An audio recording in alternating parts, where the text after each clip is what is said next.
Hi, everyone. This is Kimmy. Welcome back to another episode of Mike Drop Monday. Today, Mike and the crew are sitting down with some incredible leaders from the larger branches in Illinois. They're diving into what it's really like to serve as full-time branch officers, the challenges, the lessons learned, and how they're using those experiences to mentor and empower the next generation of leaders. It's an honest, insightful conversation about leadership, growth, and the impact of sharing knowledge across the other branches. So sit back, relax, and get ready for another great discussion. This is Mic Drop Monday.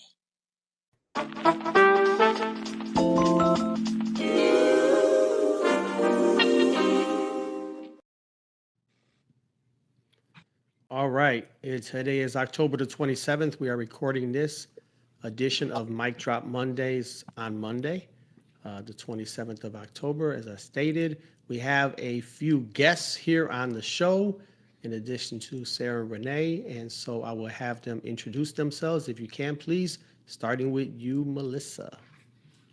Hey, Mike Droppers. Melissa Rakestraw here. I'm president, Branch 825, located in northeastern Illinois. All right. Patrice. Hey there, I am Patrice O'Banner, president of Branch 4016 in Frankfort, Illinois. This Mr. JP man. That would be John Poskin, vice president of Branch 4016, and Mike always calls me JP, so that's why it's on there. I call you Johnny. What do they call you at Tri-City? That's Remember? it. Yeah. What they used to call you? Johnny. It was something Johnny. Johnny Cochran, they used to call me over there. Among other things. Or JV Macaroni. Man's got a lot of names. Ronnie, a man with just one name. What do you got? Hey, morning, everybody.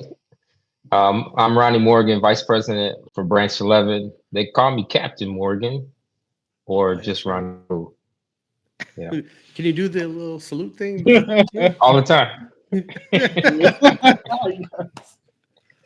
All right, awesome. Well, that was a great introduction. I guess we'll be learning more about you guys as we go along with this program, but I will turn this over to Renee to start us off. She has some questions and some things that she wants to talk about. We're going to go over some current events, some things going on with the campaign, the Care for Prez campaign, and then some, just things going on, obviously, within the union and things that affect the letter carry craft. So, Renee, I will turn it over to you. All right, so I'll just jump into the questions then there. I guess since Ronnie went last, you can go first this time. What led you into union leadership? What led me into union leadership? That's a good question. So, I was carrying for probably, 10 years before I decided to get active in the union. I had been going to the branch just to use the gym and the sauna when we had it on 1411 South Michigan. And then, I'd catch a meeting here and there. I remember a friend of mine that had worked for clearing station, and he had quit, went to Vegas, came back, and he's the one who told me about coming to union meetings. And then we had some election issues at the office. Well, I don't want to say election issues. We had a group of people wanting to change who was representing us in our office, and that's Lincolnwood Edgebrook. And so people asked me to run, and I thought about it, and I ran, and then I lost. And then it was close. And then, and then at that time, Mac and Mike and Elise, they had just came in with action, swept through changed the entire administration, and so they had a lot of energy. That was also part of what drew me to want to get involved. And soon after they were in office, they decided to fire the person who beat me, and then we had another election, and I won by one vote. Wow. And then the rest is history. Yep. Yeah. All right, JP there. So probably we had a steward step down in our office and actually ended up going. His name's Oscar Conley, I believe. He's a postmaster. He might be one of the 825 offices. I'm not sure. Stepped down, and I saw the way management was abusing the carriers in the office. Our postmaster at the time was specifically she was a bitch. I'm just going to be straight out about that. And so I decided to run for steward, and so did another person. I landed winning the election in 2014. And then I realized when I started learning the contract stuff and all that, it really was kind of something I was actually surprised that I was really into and kind of trying to learn more and more about it. And eventually, a little bit after that, actually, when Mike first became business agent, I met him shortly afterwards. He came to one of our meetings. I was talking to him and learning some things through him. And then when our next election cycle came, we had a new president and vice president, Dan Smith and Mark Ozier, and I really clicked with them on their vision for our branch to expand how many people were involved and grow more leaders and those different things. And but that's what got me really into wanting to be in more of an involved role in the union. So, and it kind of went from there. All right, wait, hold on. Before I go to Patrice, Oscar was really a union steward? Yeah, he was our union steward for a while. Yeah, he was. Yeah, because you have a lot of management that say, "Oh, I used to be a steward," and was never a steward. So I was just, and that was interesting. So okay, Patrice, you're next. What got me into being a steward? Well, when I first started with the post office, I was in Chicago, and there was a bunch of bullying going on. But when I initially started, I had Mike as my steward, so you just got to watch him at work, and take care of management and take care of the carriers. But then I transferred. I did the E-Ray sign out to the south suburbs, and yet there were still bullies, but there was nobody really fighting. And so I decided to get involved at the request at the time. The union steward at the time requested I come in and be his alternate steward. Um, and then I declined a couple of times. I just wanted to get out there, be quiet, do my job, and go home. But it didn't turn out that way. So I decided to take him up on the offer and be his alternate steward. And immediately we bumped heads because the expectations and what we were actually getting was totally different.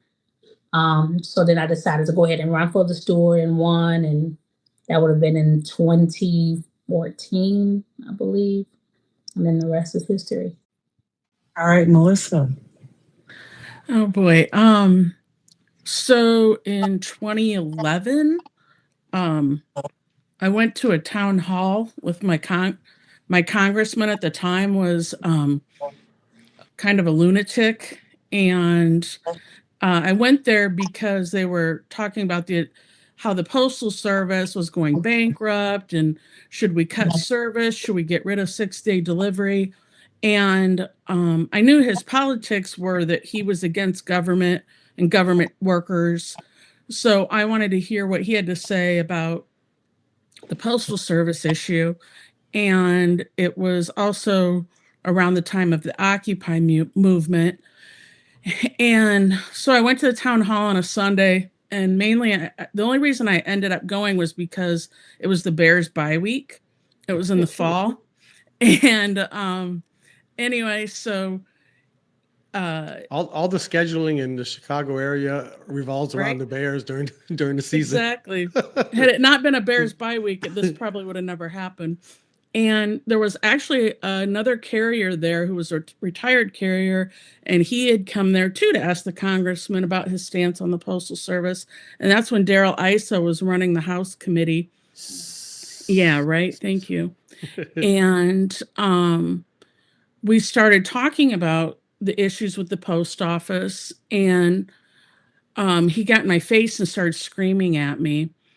And because at that point I had been a longtime postal employee, I just laughed at him and tried to make the point that it was not the post office that was obsolete. We were actually getting tons of business because of the internet. We weren't losing business because of it. And that was the pre-funding mandate to fund our pensions 75 years in advance. that was causing the shortfall for the Postal Service at that time. And this was post the Great Recession, and that we really needed to remove that pre-funding mandate. So, needless to say, this video of him in my face screaming and me laughing went viral, and it was all over the internet, and MSNBC at that time had a show, that the Ed Schultz show, that their producers reached out to me to come on, and it was basically like they called me in the morning and said, "Can you come on after work today?" So I managed to get myself there at the studio in Chicago, and then after that came out, the leaders in my branch said, "Hey, why don't you be an alternate steward in your office?" Because there wasn't one. And soon after that, one of the regular stewards bid out of our station. So I got pushed in. I took the position, and I'd always been someone in my office who stood up to management and knew the contract and our rights. So it was kind of a good fit for me. And ever since then, I've been very involved in the union and my branch. Hey, Melissa, how did this? You can just look at that video on YouTube, right?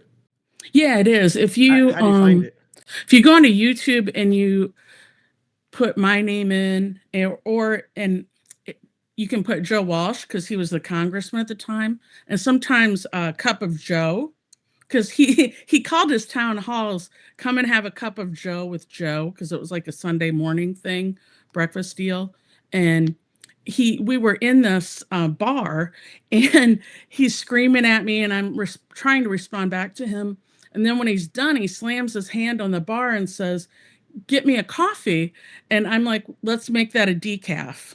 And so that the video is quite long, but you can find the excerpt in there where he goes after me. And also, I think, like, the Ed Schultz show clip is on YouTube, and that has just like a brief excerpt from it. Yeah, you've always been real. One thing I've always admired about you, you're so quick on your feet with like returning a comment, or that kind of thing. You must have, like, did you fight with your brothers and sisters a lot growing up, or Well, I had an older where'd you get that brother, from? Yeah. I've always been one to have to come back in a hurry to, defend myself or whatever. So it came kind of naturally, fortunately. Yeah, I don't know. That's one thing I'm not very good at. Like, I can think about something later maybe and come back to it, but the way you can just like respond back right away, I've never been able to do that. So I've always been impressed by that. And it used to be in our station when I was first carrying mail in Schaumburg, where we could actually talk in the morning. We would get a lot of banter going back and forth in our unit. So that polished up the skills too. There you go. All right. Start with you, JP. I guess this would go like maybe Patrice has her own story that she would want to share, but can you share a moment when your branch made a major difference for a member or group of carriers? Ooh, I have to give that some thought, but I could think of off the top of my head, a carrier or a group of carriers. Just so you guys know, we never give anyone the questions ahead of time, so it's just the way it is on the Mic Drop Monday show. Yeah. I don't get any of the questions. You guys are not getting none of the questions. Just have at it, and if you think of something later, you can just jump in. Yeah, that's an interesting question that I really didn't think about, something like that. Big thing our branch has done for the members. I can say something if you want me to say it. I was gonna say, I'll let you think a little bit, John. I'll jump in so you can think. Okay, cool. Yeah, think about this one. I think it's been a short time. I've only been the president since January, and I think the one thing that I take the most pride in it is how diverse our executive board is. Our executive board looks like our membership, and that's attributed to John and myself by the people that we would like to have run with, that we thought was good for the positions. We always want to have retirees involved. I absolutely admire and love our retirees. They give us the history and the knowledge to keep us going in the right direction. Then you also want to have some of the younger folks who's newer into the Postal Service, with bright ideas, who's a little feisty, and then us like right there in the middle. So I am most proud of the diversity that we've given to our membership as a whole. If I had to think about it now, I thought about it a little bit. It's just how many good people within our branch that has grown so much. We have so many people who could represent carriers in so many different ways. You know, we now have our own OWCP representative. We really didn't have that years ago. You know, a lot of our stewards are we have more stewards. We have additional Formal A representatives. It used to just be the vice president and the president. We're the only two Formal A representatives for the whole branch. So we have people who can help.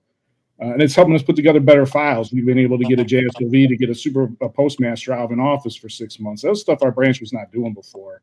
So it just shows that we've grown a lot through all the different diversity that Patrice was just talking about, and expanding the amount of people who are involved. It's much more of a group effort instead of just a select few that I felt like when I first started with the branch, that's kind of how it was. All right, I'll go to you, Melissa. Oh, wow.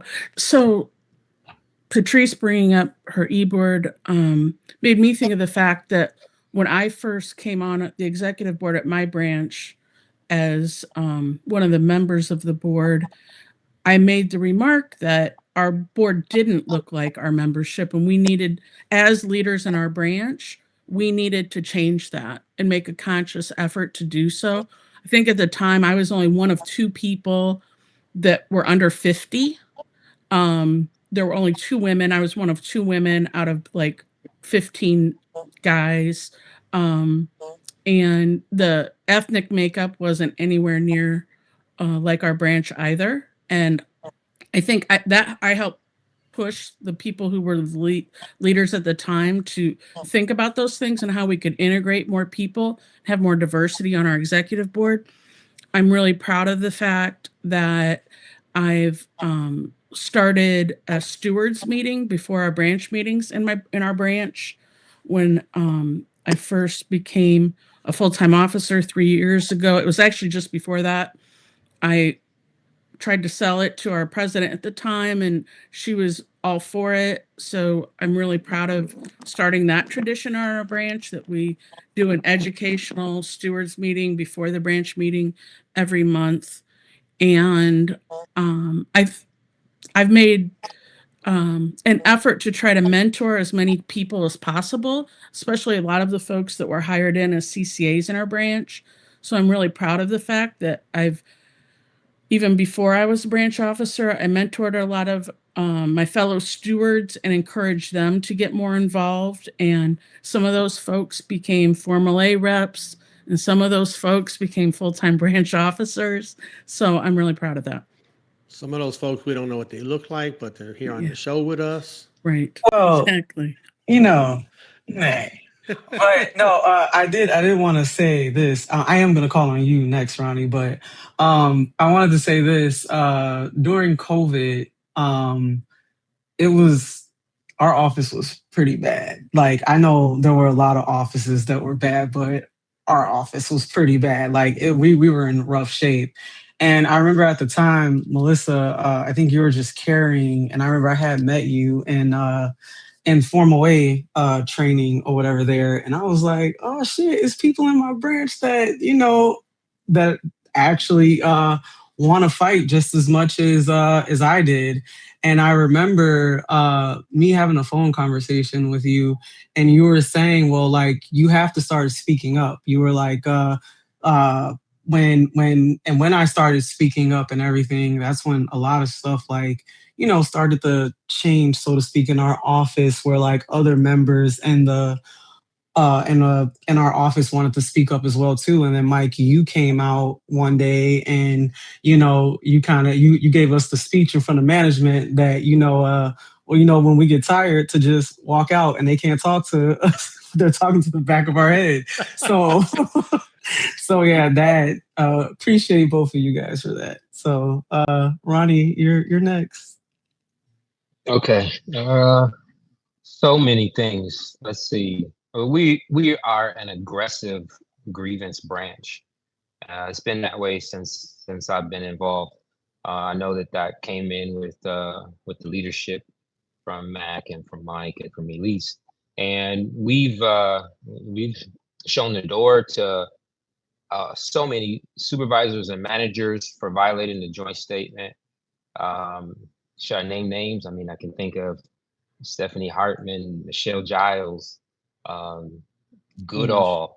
Let's see, Hamer Davis. There's so many. You guys probably know those names now because they're not allowed in Chicago anymore. What about Narby? Narby too, yeah. So and that's just a few of them. And on top of that, we elected our first woman president of the branch, and for the history of the branch, that just happened last year. And we have a monthly talk to the president meeting. The president is very accessible. I just came off of that meeting today. It's the last Monday of every month at 6:30. We talk with the members on Zoom. Countless grievance settlement awards to the members. Members are doing very well in Branch 11 financially. The branch is doing really well financially. Let's see. The Mutual Exchange MOU. We have a huge installation with over 50 offices, and CCAs and PTFs. They'd be assigned in an office and kind of be stuck there until they're full time, and then they can bid across the city. And it's a large geographical area. Chicago is. If you live on the south side, you got to travel 1, 2, 3 expressways to get to your office on the north side. Good luck trying to get your kid to school or get them from school. So, and previous to this MOU we got signed, you had to basically be a favorite of management or beg them in order for you to be able to move from your office closer to home. So we negotiated an MOU that allows for people to exchange. We kind of adopted the mutual exchange for what's in our national agreement, and we do that locally for CCAs and PTFs. So yeah, there's more, but how much time Ronnie, we got? what's that formula settlement if a management doesn't respond to your leave request, or how does that go? Oh yeah, I love that. Yeah. So we have It took a long time to get there, but that was awesome. Yeah. So it's essentially any time that they don't follow the provisions of either in the in Article 10 or what's the handbook? EL? No, not EL. Can't think of the handbook right now. But if they don't follow the leave provisions, either in our MOU or anywhere that there's a leave provision, and let's say you 510 or there's something else. Yeah. Okay. Anyway, the F-21 is what I was thinking. F-21. Oh. So you violate any of those provisions. Let's say you were requesting LWOP and they didn't respond to your 3971 the right way. Well, the remedy says that they have to now give you other paid leave. So now it's going to be paid time off. If you requested annual leave and they didn't pay you the annual leave, so now it's going to be other paid leave. You get to keep your annual leave. Same thing for any other kinds of leave that you ask for. If they don't want to respond to the 3971 and do the right thing, give the person an answer, then that's an easy way for us to remedy that issue with a installation-wide formula settlement. We got a couple of those that we've got installation-wide. We have a settlement that says that if you go through the academy and you're trained as an OJI, you get a certificate and you'll get higher level pay. And so that's binding in the installation too. What about the first day, the conversion thing? That's a pretty good settlement too. Yeah. And that's very valuable because we're having a big problem all around where when people start off in a non-career status, they convert to career status, they mail them that fat ass book and people don't know what to do with it and they lose out on benefits and they're just not in tune. But what's the settlement you guys talking about, the first day or the first week or what is it? Yeah, no, that's come straight from the Elm. I think we were one of the first branches to start grieving that. It says your first day as a career employee, you're supposed to have an orientation. So we took that to arbitration because they were giving them their benefits orientation whenever they wanted to. And so now it's automatic $350 anytime that they don't give you your first day, and it's a violation of a cease and desist, which carries other remedies along with it. So the first day would be like a Saturday or whatever the first day that you are in the career status. Yep. Yep. Yeah, that's awesome. Mhm. I love that. The rest of you guys, I'm not so familiar with everything, but I can just say, looking from the outside in, um, I became the business agent in December of 2014. And so what we have here on the screen, you have branch 11, which is the largest branch in region 3. And then the second largest branch is branch 825. And then the third largest branch is branch 4016. And all of those branches are in the Chicago area, and all of those branches have full-time officers. Now, all of those branches have women presidents, all 3 branches. I would say that the level of representation is just, I mean, it's just awesome. The number of qualified stewards, step B reps, arbitration advocates, et cetera, et cetera, is just really good. I've learned a lot from you guys and the way that you guys conduct your branch, your branch meetings, for example. There's a lot of things that you'll do, and I'll go to my meeting. I'm like, this is this is something I learned about how they do it. Like 825, you guys will sit up there and like go through every single expenditure. Well, you pass out all the expenditures, and then Barb will stand up and be like, what is this $3.46 here? And we never did nothing like that. So it's just different things you learn. When I first started going to the 4016 meetings, people would just talk throughout the whole meeting. Like you couldn't even hear what was going on. It was like just everyone was just yakking. And but because the meetings have become there's been now there's a lot more information. Now I mean they're paying attention. You don't have this. It's a totally new vibe that you guys be able to change. And I just it's just awesome when you see that type of progress. And I mean the members, some of our members they take for granted the great benefit they have in being a member of the union, but particularly when the branch is strong, and we got a lot of strong branches all over the country. But I'm just proud of the work that you guys do every day, and I know it's not easy. And you guys are all full-time officers for the union, except for Sarah. Sarah, you're the only one here not a full-time officer for the union. Working on it. Hey, so Renee, I know you don't have this question, so I want to jump in right quick and put these fine people on the spot. So We didn't get the approval, but no, yeah. Go ahead. that's why I never muted myself, because I was like, I'm just gonna jump in on something. So speaking of being full-time officers, as you guys are aware, I go back. I've been doing this for a few years. I was actually in branch 825 for a short period of time. I had transferred and then transferred back. I was a Very carrier. short. Very short. I was a carrier in LaGrange. That was a lot of fun. They gave me some mounted delivery, which I had never done in Chicago, and I was like, "How do you do that?" And they're like, Figure it out." Okay. But I anyway, saw a very interesting portion of one of their branch meetings we were at, and I'll just leave that at that. yeah, we had a little fun while I was, I'm not just going to go in there and just be quiet. There were some things that we were trying to improve upon, us members of branch 825 at the time, which now, trust me, they don't need me. They got it. They're doing a great job on some of those things. But when I always go back and carry my route, I've been doing it for a lot of years. Just once a week, 1 week out of the year, I go back. And Ronnie, I know you just went back and took the Carrier Academy in Chicago. Was a couple weeks ago, right? And so I was just wondering how that experience was, and does that mean that you're now going to start going back and carrying your route? And then I wonder, John and Patrice and Melissa, and Renee, where you guys are at with that. Hold on. No.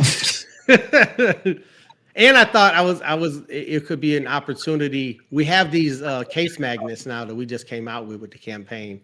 I think they say it's time to get a president who delivers. It's time for the leadership of the unions to be letter carriers. And we've accepted for too long people that haven't carried mail in forever, running the union and are just kind of out of touch. And I just think we all should, take that upon ourselves. So I'm just wondering where you guys are at with that. And Sarah, if you want to show them the case magnets. Yeah, I was already up Oh, it's there. already up there. I can't see the screen. Yeah. That first pic, your uniform was real clean. That was a clean uniform.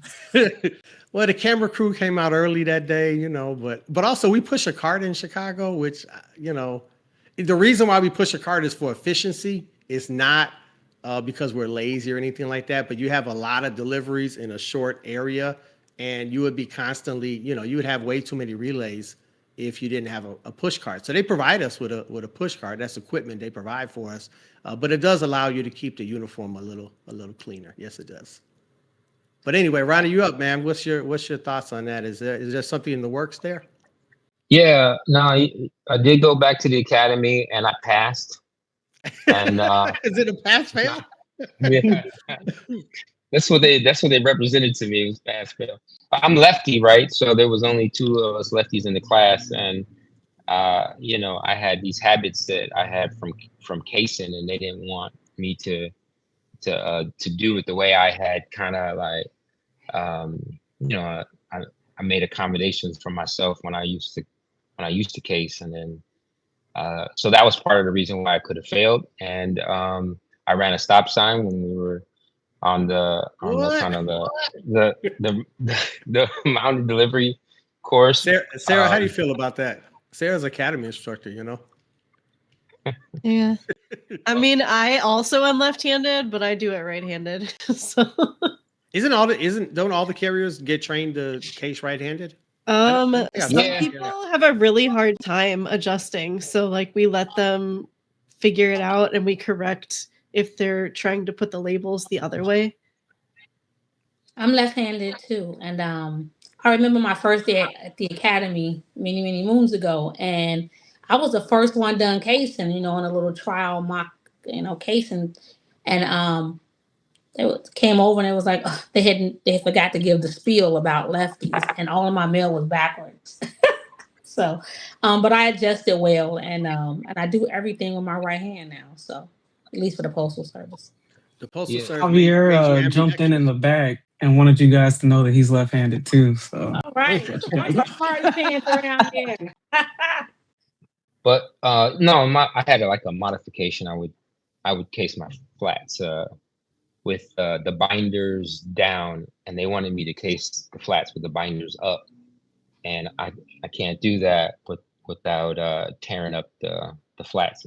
Anyway, I couldn't do it efficiently, so I kept trying to cheat, and they caught me on it. I felt like they were watching me a little harder than they were watching everyone else.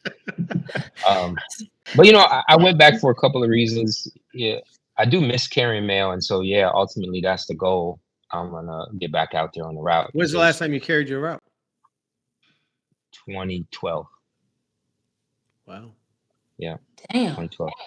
So I don't have my own route anymore. Route adjustments took it from me, so I don't have a route. I do have a float set though. A few obstacles is trying to get back to the office. Carrier technician position for all of you that are not in Chicago. Go ahead. My wheels. Yeah, but so no. Look, there's been so many changes since I first started in 2000, especially the scanners, the technology that they use now. Pretty much everything is happening on the scanner, and you hear about it and you talk to the members about it, but not actually using the scanner and getting spending any time with it.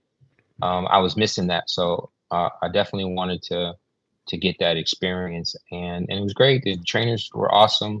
I was trained by Marissa Villarreal and and Daphne and Terry Coleman, and so we did that. But the next step is I need ProMaster training because I've never driven a ProMaster.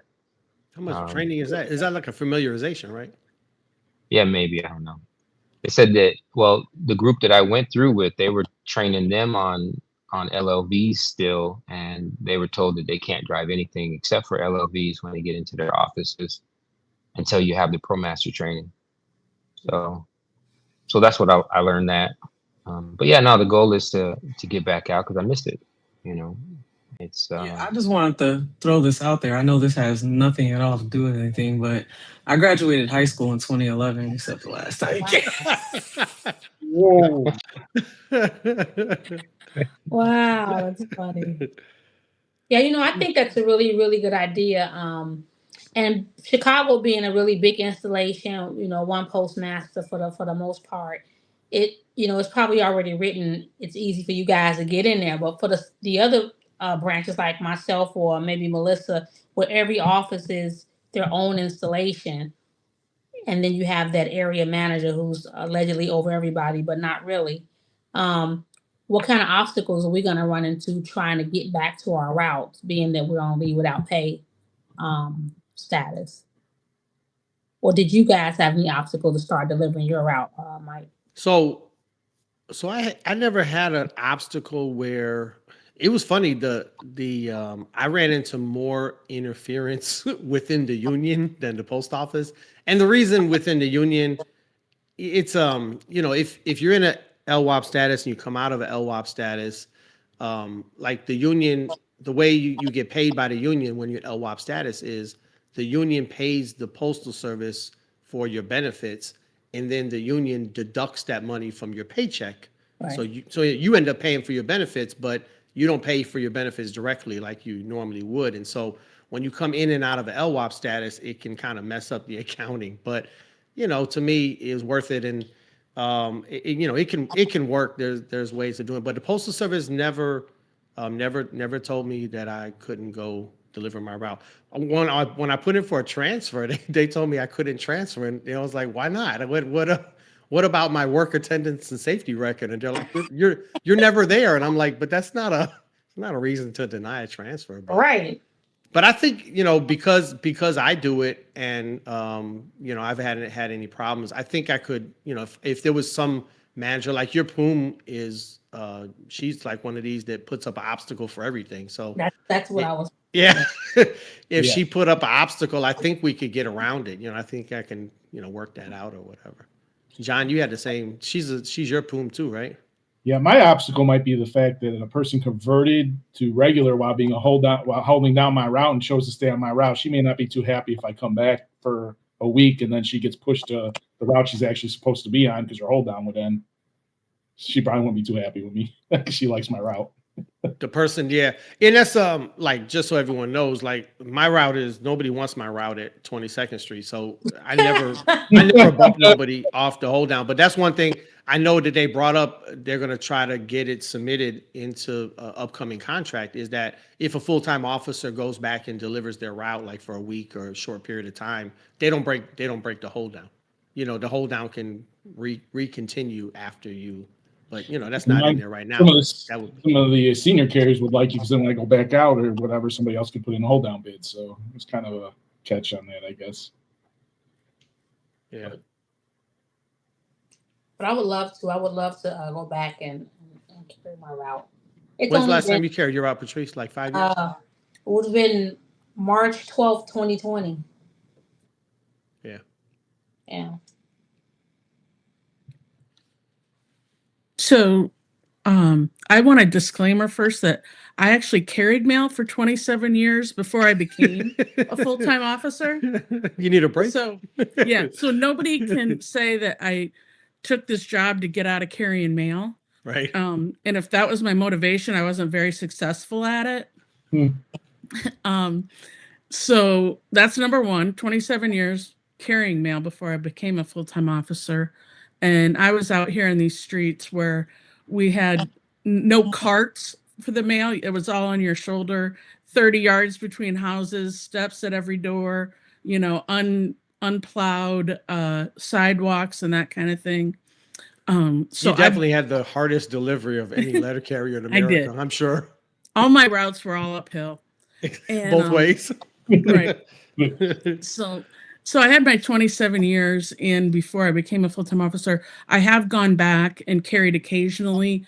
I've done like Amazon Sundays and some holidays. I've also carried like at Christmas time. My first Christmas and I guess it was of 2022, I carried up on the lead up to the holiday to help out in the office because they were kind of shorthanded.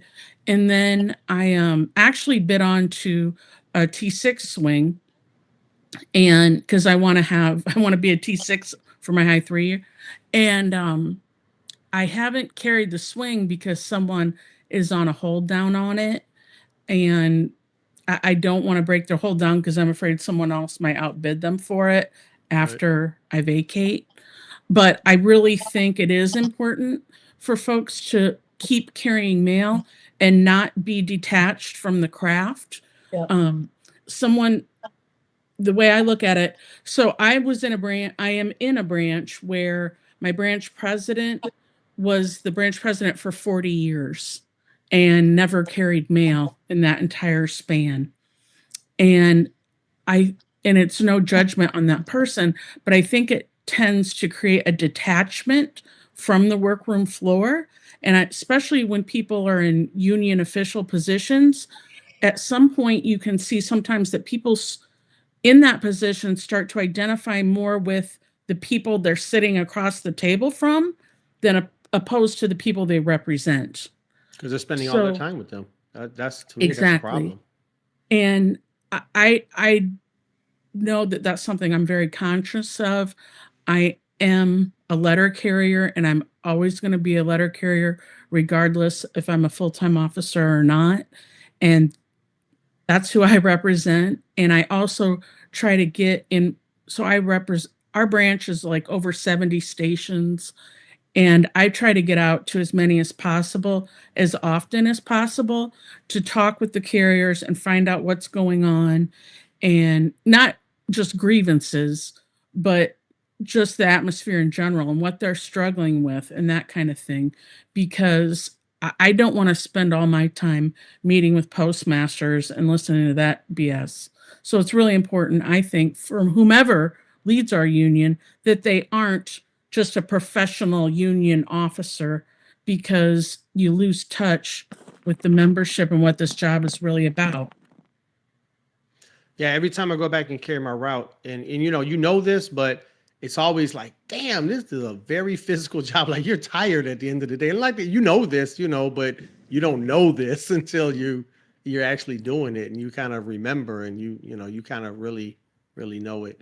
I need to say before I forget, dear brother Bill Jackson, RAA of Region 3, always goes back and carries his route at least 1 week out of the year. They say he does it in December to get that extra money. I don't think that's true at all. I think that that's not been verified and is probably inaccurate. If you're just going back for Christmas tips, that doesn't really count. Right. I don't. No, he always works like I don't think that's the reason he does it. That's just like a little joke. But I remember during the pandemic, they were having, they couldn't get the mail delivered a lot of times. And I remember going into James Worsham Station, and the mail was just, ridiculous, stacked up all over the place. Routes hadn't been out in like a week and stuff like that. And they were like, well, we don't have anybody. And I'm like, all right, I'll be here. I'll be here on Sunday. And I'll try to get as many people to volunteer as we can. And it was a whole bunch of us came in there and delivered what we could on that one Sunday. So one of the guys from 4016 was there, Ron Singletary. Yeah, he's a good guy. Yeah, he'll tell you, man, those salami sandwiches that I made that day, they were pretty good. We had you make a miracle out of meals for sure. Renee, what else we got to talk about here? Oh wait, did you say something about Mike's cooking, or did I? Yeah. We ain't gonna touch. Out of meals, don't he? I get what that was yesterday. She's none of the food. She's none of the food I cook. Oh, she did the other day.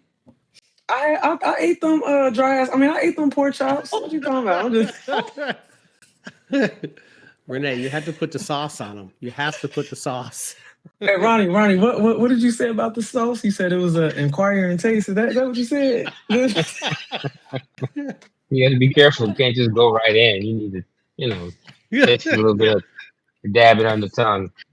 It was warm applesauce, right? It's hot, spicy. It Applesauce and was a onion. barbecue sauce, man. Barbecue Yeah, sauce with apples, right? it had some apples in Something like that with apples. Like, it was it. Oh, sorry. What did you originally say there, Mike? Now I was turning it back over to you for the Q&A, for the interrogation of our guests here. Oh well. Wait. Hold on. Let me. Okay, this is for Patrice and Melissa. Um, how can the union to continue to support and empower more women leaders at every level? Great question. Yes. Yeah. I think that for us, the biggest thing is to put them in front of the membership, encourage them. Um, Women, especially now, we have a lot of younger single moms.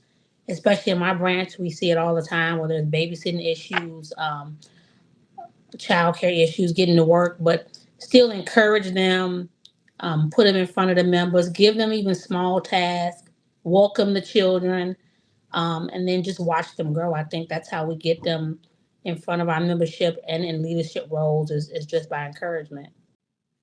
Miss Rickshaw. Yeah, that's for sure. Sometimes get out of people's way, is good. Because I think in the past a lot of barriers have been put up that exclude folks. And if you don't happen to look and think like the current leadership, maybe you don't get an opportunity.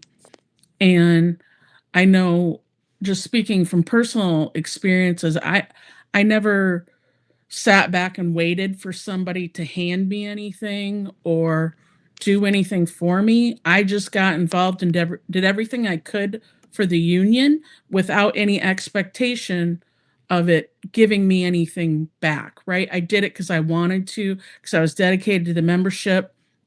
Bad bosses make the best union reps, and I had one of the worst. So I'll have to give her some credit too. You're always inspired by a bad boss to step forward and go against it. I think I've tried to be very intentional in mentoring other women and folks who maybe come from marginalized groups that maybe don't get the same opportunities. I know for years, I felt the NALC was not doing a good enough job, not only locally in my branch, but nationally. Whenever they would post up the pictures from the Leadership Academy, it was a picture of 30 white dudes, maybe a couple women thrown in if you're lucky, maybe one or two people of color. I know when I went to arbitration advocate training in January of 2020, I was one of 3 women. There were like 16 men and only a couple of folks of color.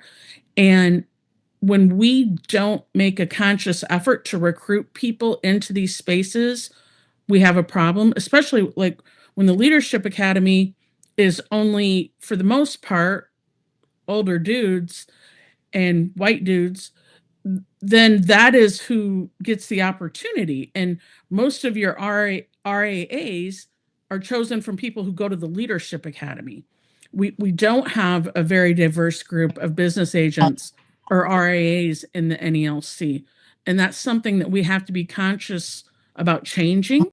And I know it's something that Mike has been very conscious about and made efforts to diversify who gets opportunities, because if somebody doesn't give you a chance, you need somebody to open the door for you. And I give Mike a lot of credit because he's always done that.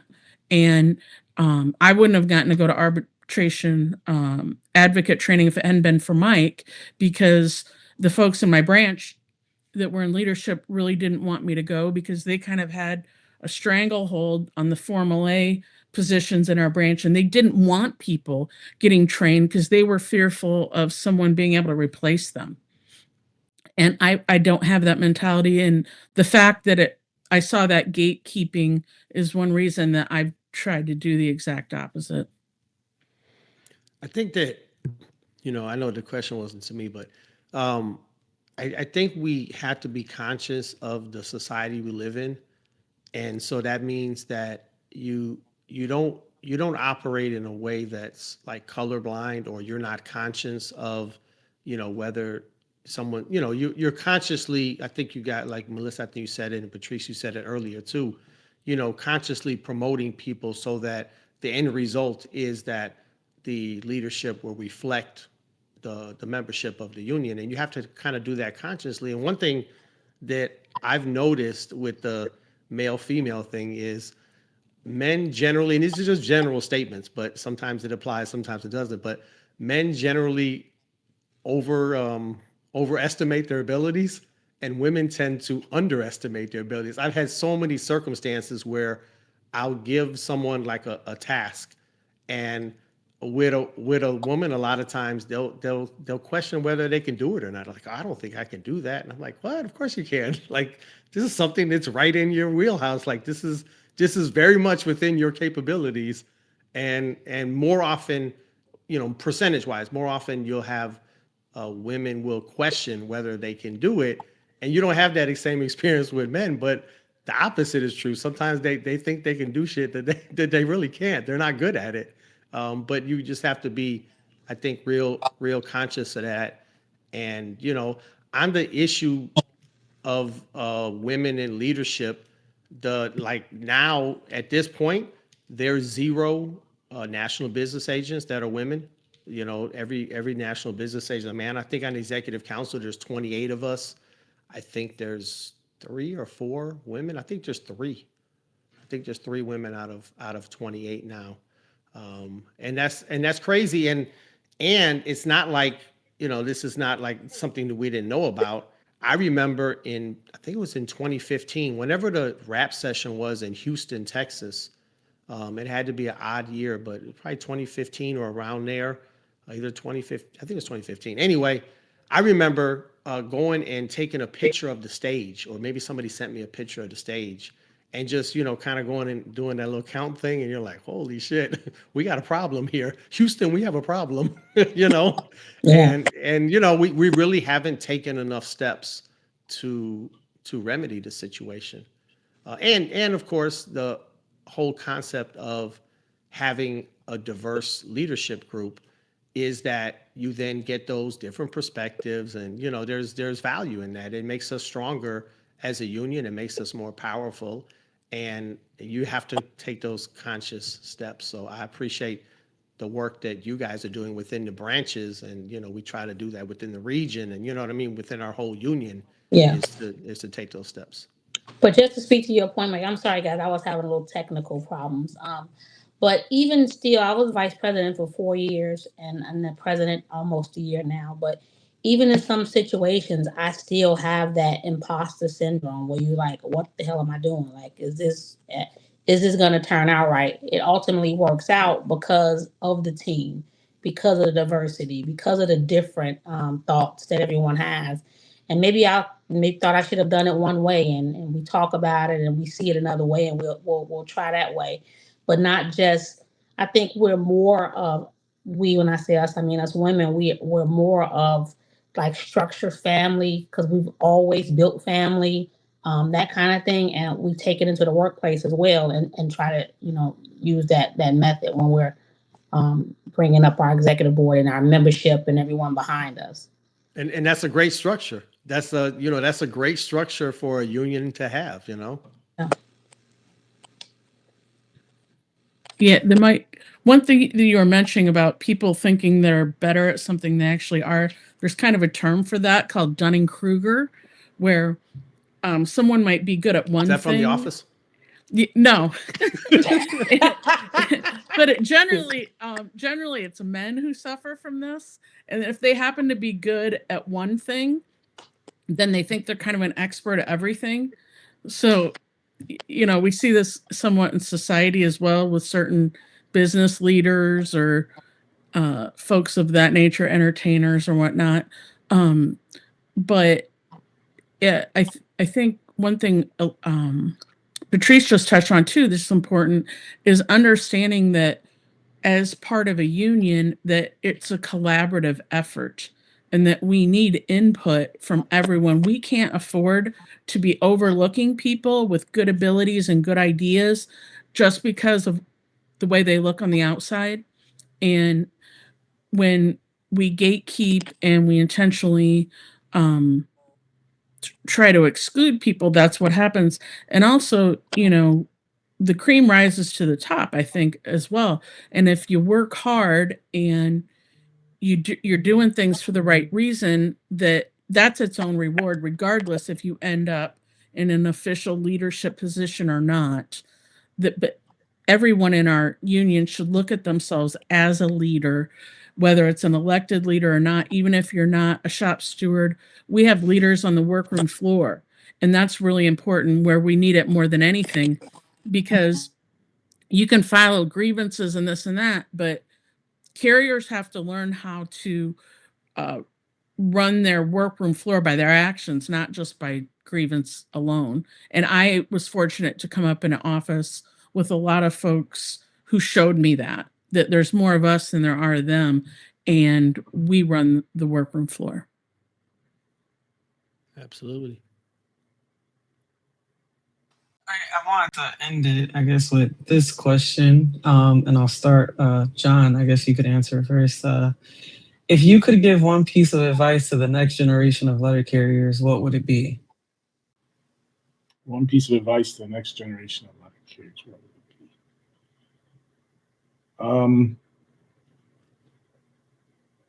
I think it would have to be we sometimes we don't always use our numbers to our advantage as a union, I think.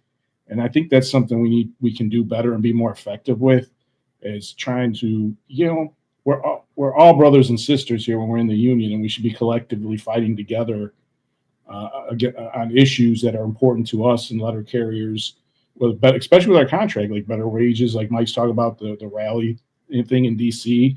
We have large number of members, and we don't seem to always be able to effectively use that. And that's, I think, something we can do better going forward as a union. Ronnie? I say stand on your principles.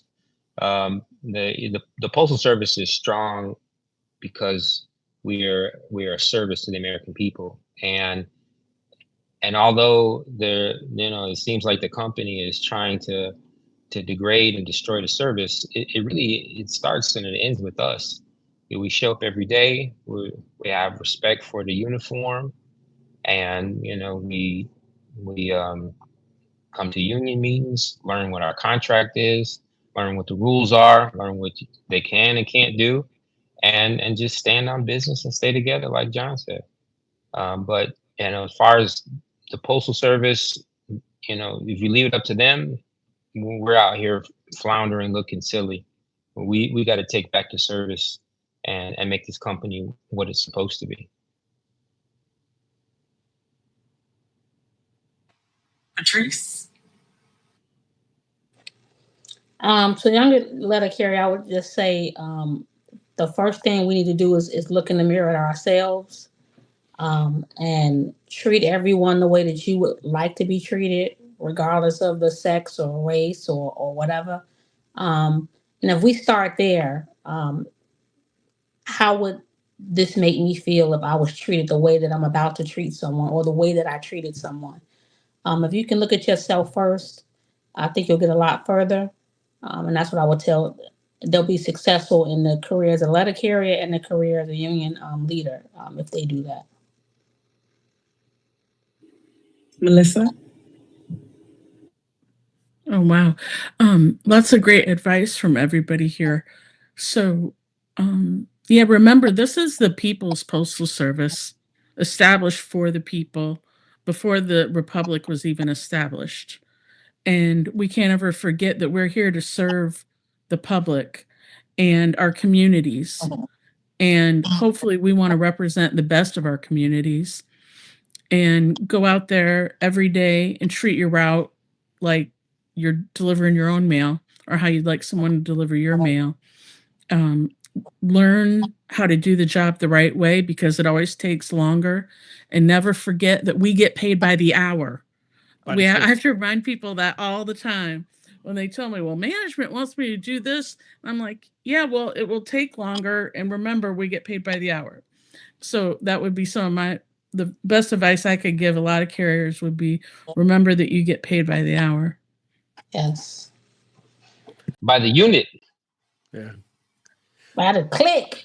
One thing I would say to the next generation of letter carriers is keep your I think Ronnie said the principles, but some of the things that we've accepted over the years, some of the ways that management talks to us, treats us, does some of the scheduling issues that are just ridiculous. We've kind of over the years you get accustomed to stuff. But this next generation of carriers, when they come in, they're like, that's not right. And Yeah. I would encourage them to keep that, it's not right and it needs to change. And your involvement in this union can help us to change some of those things. So, I love it. So I did have one more thing here that I wanted to give feedback from all of you all here. How do you guys feel about the charges that are currently, that Mr. Carriff here is dealing with for What being? charges? The charges? Come on now, come on. We all know about you, little Mr. Angry Guy. I mean, quite honestly, I wish he had on his anger costume right now. It's almost Halloween. It's perfect timing, but. Can I comment first? Are you gonna show them? Are you gonna show maybe there's people in the listening to this that don't know what you're referring to? Yeah, we're pulling that up. Is there pictures? It's in the. Hold on, I'll send it. So one thing I wanted to say about the charges that were filed against Mike is they're really disingenuous, because if someone truly believed that Mike was engaging in red face by mocking indigenous peoples, they shouldn't have waited 11 months to file those charges. Because believe me, if I had thought that, that's what I would have been filing the charges immediately, because it's nothing to take lightly. Indigenous people in this country have been treated horribly. They've had their rights. They've had their land stolen from them. We live on we live on their land. And it's really disgusting that someone would try to promote themselves by using that as a false allegation, because there was no intent here whatsoever to try and represent an indigenous person or mock indigenous people. It was very clear that Mike was representing Anger, the cartoon character, and it just lessens all of us and makes all of us look foolish to make a mockery out of red face and discriminating against indigenous people. And the people that are behind the charges should be embarrassed of themselves. It's shameful. All right, JP, did you want to go next there? Sure. Yeah, it's these. I saw the charges. I was pretty upset about it because I've known Mike for quite a while. I know that he's always promoted diversity. There's no discrimination in this man, and the fact that it was, first of all, it was obvious that I believe the initial thing was either on Halloween or right around Halloween, and he promoted. It was on Halloween, brother. It was actually on Halloween. Okay. Yeah. And promoted the whole. It made us work on Halloween. And you made it very obvious it was about Anger from the Inside Out movie. It was very clear that's the character you're trying to portray, and you're trying to make a political point with it about our contract and being upset about our contract and things we didn't get. And for someone to try to turn that into a slur against the indigenous people of this country is just insulting to when there's legitimate issues that involve racial or gender or any other kind of discrimination. And for a business agent 11 months later, like Melissa said, to press a charge on this, it feels like political mudslinging. That's what it looks like. And we're all brothers and sisters here. This is not the type of low-level politics that we should be involving in. And I really just, it just shows that this is kind of a play to win kind of thing, and it's not about what's right or what's wrong, and that's disturbing to me. I'll say my first thought was, are you fucking serious? I mean, for real, it's awfully suspicious that it drops after the other bullshit that they're trying to say and assassinate Mike's character. It's just like, man, I mean, are there any bottoms or depths that someone might go to try and silence your candidacy? It's ridiculous. That's all. Yeah, and I talked about the original charges with the whole racism thing on the podcast before, and then right behind that was this, and I think you guys said it all. It is insulting. It's laughable. When I first saw it, I chuckled. I thought it was a joke at first, but it's everything you guys said it is. It's ridiculous to reach that low from a costume that he explained to everybody via video when he first wore it. To now 11 months later come up with charges. It's insanity. But I think that these particular things, the racism and the indigenous people costume thing is gonna really show the membership who Mike really is and how he continues to push forward and get past these charges and continue to stay fast on what his actual platform is. And hopefully people that think for themselves, that is just not out here on blind loyalty, if they're really thinking for themselves, can see right through these charges. Sarah, did you have any thoughts at all on the charges? In my opinion, it seems pointless. You explained you were anger. Your name tag said anger. It's a reach. Yeah, I'll be honest. When I first saw the costume, I was like, what the hell is he doing? But racism did not cross my mind there. I did not go that way with it. So, but yeah, Sarah, did you want to play the clip? Good morning, my fellow rap session attendees here in Minneapolis. My name is Anger.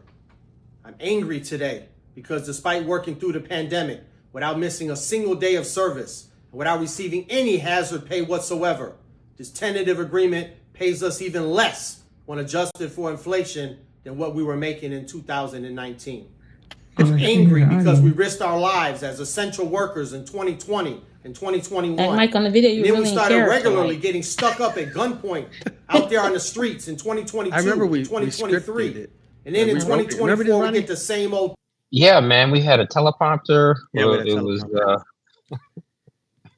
Yeah, it was probably why it was so bad, because you're so bad when you're scripted. Like you can tell that you're scripted. Like I think you got pain in your eye. It was bad. But it was certain things I wanted to say. Like, so when I go back and look at the video, I'm like, I said all the things I wanted to say. How did I possibly remember all of that? But it was because we used the teleprompter. Yeah. There's pros and cons to it. And can I say one other? I want to say one other thing about it is that I give Mike a lot of credit because he's one of the few people that had the balls to go into that meeting and outwardly make a statement that this contract is not okay. Right. He knew the pulse of the membership and that we were not satisfied with this contract. He wasn't just going to go sit at the table with the rest of the officialdom and act like everything's good and I support this bullshit. He was not going to let there be any doubt that he did not agree with this nonsense. And that's why you have the bootlickers coming after him for it now. Yep. Because he wouldn't stand down. You have the who coming after him? When they told him, take that off, whatever. It wasn't because they thought it was red face. It's because they knew he was embarrassing Brian Renfro. Yep. And it was a complete joke that the rest of them don't have the balls to stand up for what they believe in. They might say it behind closed doors, but they wouldn't say it to his face. So I give Mike credit for that. Yeah, that comes after so there was 4 rap sessions to go over the tentative agreement. And the president made us go to each one of those. And so the NELC, you guys, your union dues paid for everybody to go to all of these, different. I was gonna say meetings, but they weren't really meetings. They were sell jobs. They were like presentations, like when someone's trying to like sell you Tupperware or one of them.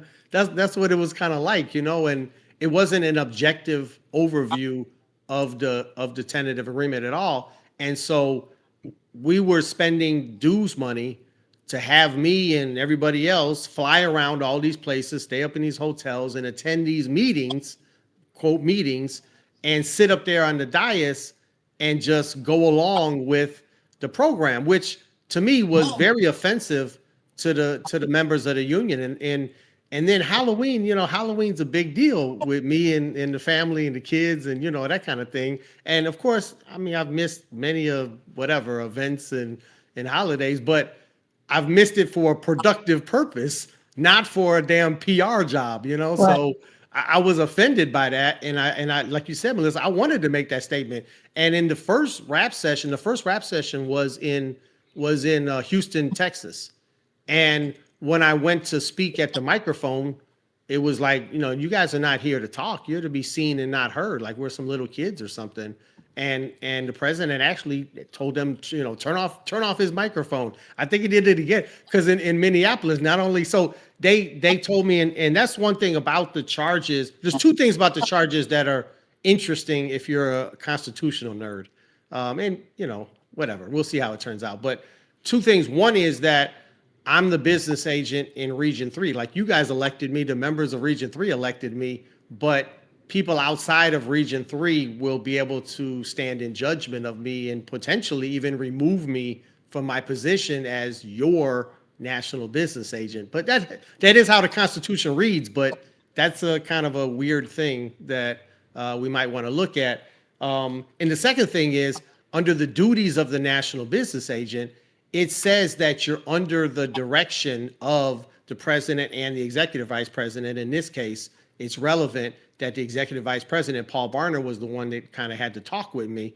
And it says that I'm under his direction within his sphere of authority. I think that's the word in the Constitution. But, dressing me is your sphere of authority. Like, what is your sphere of authority here? And so I can't make a statement about the tentative agreement as an active letter carrier, as a member of the union, because my executive vice president can silence me. I just didn't think that was right, and I don't think it's right now.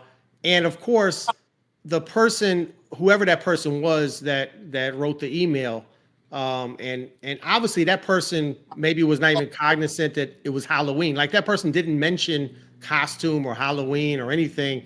And I'm like, Paul, why don't you just go tell the person that it's a Halloween costume and, we can all move on with our lives, So Yeah. Anyway, that's kind of a little bit of a backstory on it, but we'll see how it plays out. And the other thing that's interesting on this thing is that President Renfro sends me a letter saying that he's going to appoint an investigator, which is exactly the letter up on the screen. That's exactly what's supposed to happen. When there's charges under Article 10 against an officer of the union, that officer has been derelict in their duties or negligent or has violated the Constitution, any member can bring forward charges, and the first step in the process is to name an investigator. But ironically enough, in other situations, charges against President Renfro and the executive vice president, Paul Barner, they have not appointed an investigator in some of those circumstances. And so now, they're following the Constitution to the letter, which is what we should be doing, but we should do that all the time, whether we like the charges or don't like the charges, or, absolutely the Constitution should be followed. And if we don't like the constitutional language, there's people that say, hey, that language is too permissive. It allows any member to bring forth charges. Well, that's what the Constitution says. If you don't like it, go to the convention in Los Angeles next year, make a resolution amendment to the Constitution and change it. But we, as the executive council of the union, the president and the executive vice president, should be following the Constitution as we're doing in this case. I just find it ironic that we didn't do it in other circumstances. Well, yeah, wasn't it that they found the charges against themselves weren't substantial Well, to enough to warrant not an even substantial. investigation? Well, exactly. So the first step is appoint an investigator to develop the facts, and then per the Constitution, there's a vote on the substantiality. Whether or not the charges Substantiality. Thank you. The substantiality Yeah. of the charges, whether or not they're substantial or not, is the first vote that's supposed to take place within the Executive Council. There's never supposed to be a vote on whether or not you're going to appoint an investigator. If there's an allegation of the violation of the Constitution or negligence of duties by an officer of the union, then an investigator is supposed to be appointed to develop the facts. And that's what has not happened in some of these other circumstances. Gotcha. When the charges were against the president or the executive vice president. Well, I just wanted to also recommend that maybe the folks in Region 4 should be investigating their business agent to see if he has actual work to do besides bullshit carrying water for people who want to come after nonsense. It does seem to be political when it comes out, I mean, look, I'm all for the process. Like, I think that, and I always tell you guys here in Region 3 or anyone, if you got a problem with something I do or did, I'm not perfect. I make mistakes. I do things maybe I shouldn't have done, whatever. If there's an issue, there's processes in place to raise those issues. But when you do it 11 months later, it looks like you have a different type of agenda at heart. You guys want to talk about did you guys see the TikTok about the contract stuff and preparations for negotiations next year and what we can do? Are you talking about the ones the missives that have come out from National? No, there's what they've released, because I do have a commentary on that.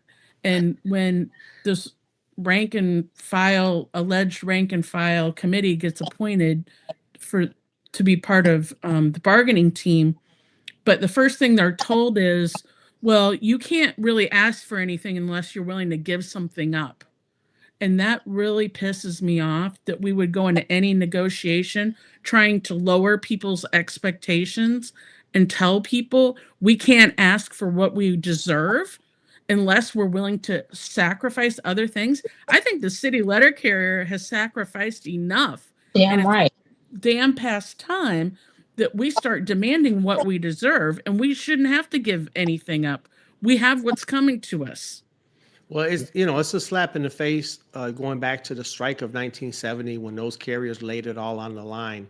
They gained, the change in the law, and the law said pay and benefits comparable to the private sector of the economy of the United States. It didn't say, if we're below the private sector, then we're owed a raise, that kind of thing. That standard is set by the law, and so when we go into negotiations, we should just be looking at where are we at versus the standard, and going for that.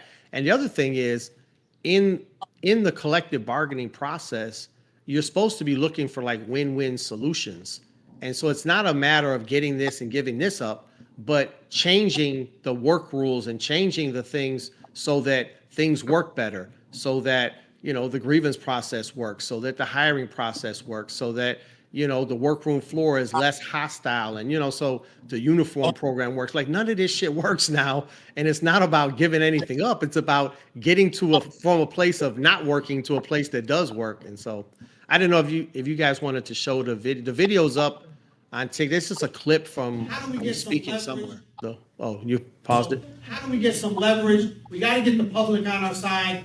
We got to mobilize the membership. So one of the ideas out there, which I approve of and I hope we all get behind, is that before we start negotiations next year, we need to get as many letter carriers and friends into Washington, D.C., which is the President's Day weekend will be the ideal time to do it. And we get to Washington, D.C., and every branch send at least one representative, if not as many as you can. And the ones on the East Coast can maybe send buses or whatever. But bring your signs, bring your demands for what you want to see in a new contract, and let's do that 1.3 mile march, ironically enough, from NELC headquarters to USPS headquarters, and let's make this message loud and clear to everybody that you're not going to just give us a status quo hold contract again, that you have to really sit down and actually do something.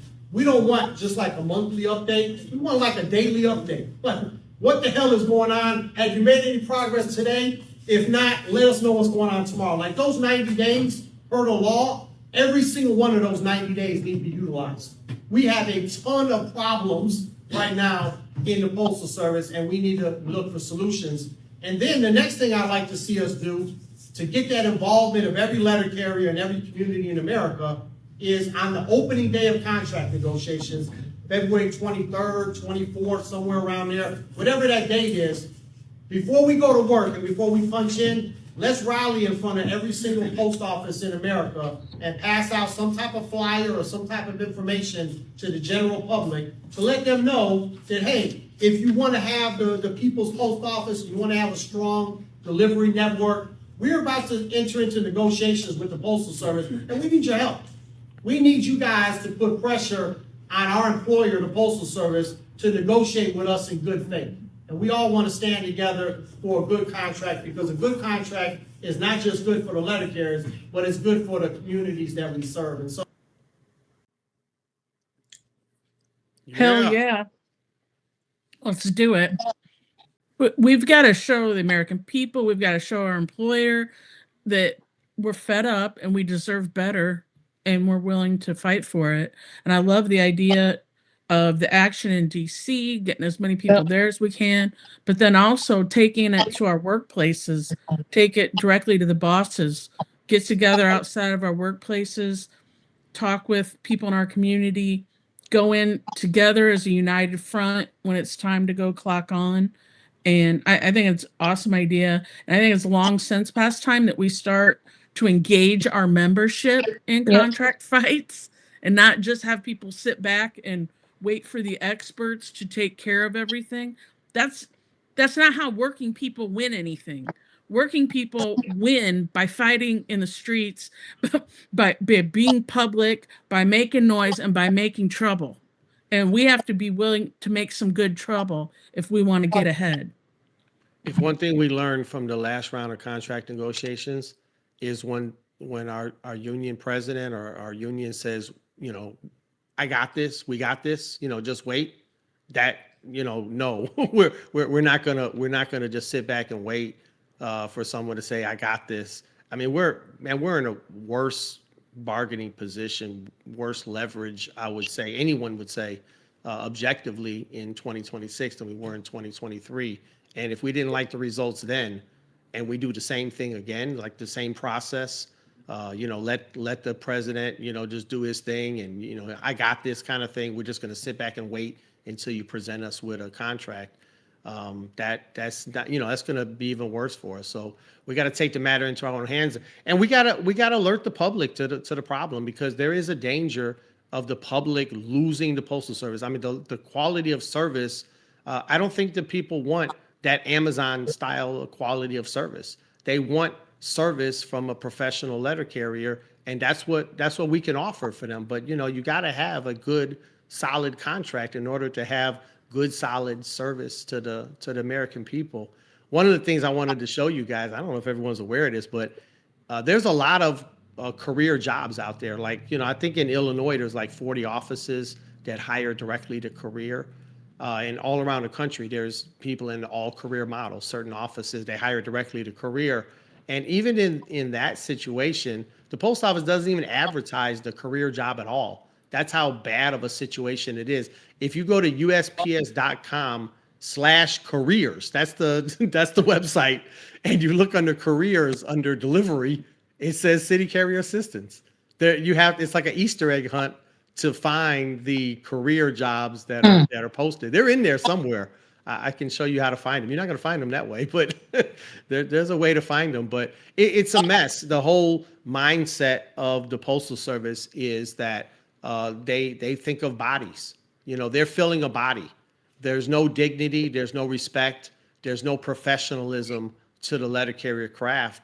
And this is just not tenable. It's not tenable for people to want to come into the workplace and make a career. And it's not tenable for the American people that want reliable, consistent service. And so what can we do to change that leverage and change that dynamic. I just had a new hire in one of my offices. It's a CCA office where they went out on the shadow day, and at the end of the day, they told the carrier, "You all work way too hard for a job that only pays $20 an hour. I'm out of here."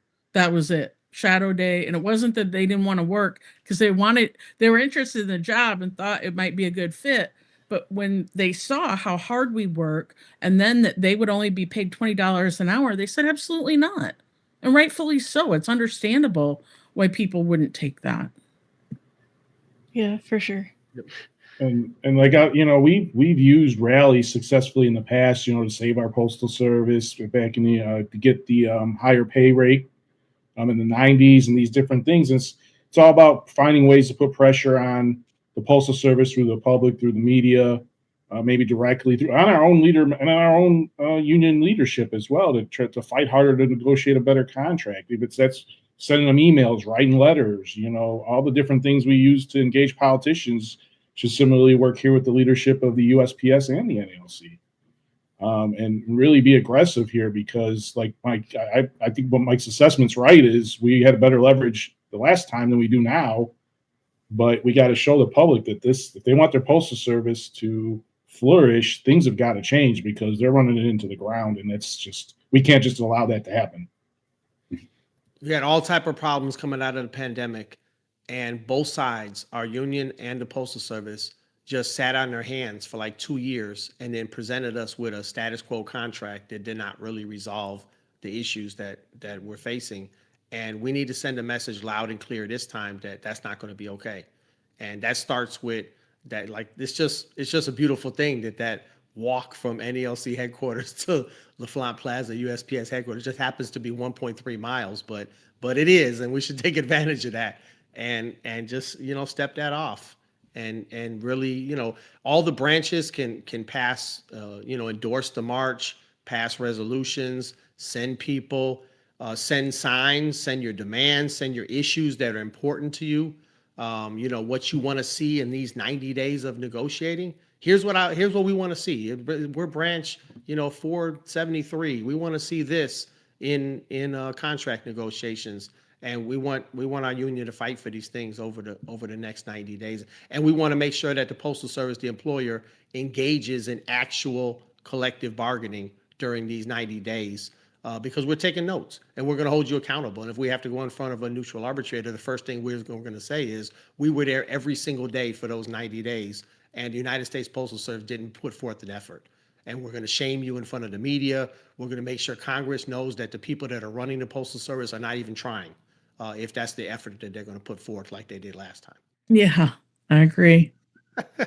That's why I don't like when everyone's muted, man. I was gonna say, yeah. I think we should end on that note. There. Yeah. Thank you all for taking the time to come on tonight. Greatly appreciate it.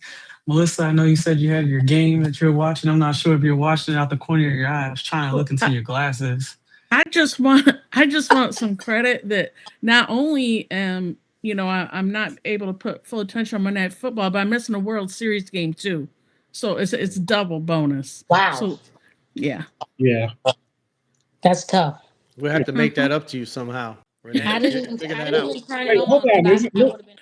Melissa told me my TV was distracting. I had that on for you in the background. You could have peeked once in a while, So again, thank you all. I know Sarah has to get busy with the editing the show and everything. So thank you, Sarah. You're greatly appreciated here.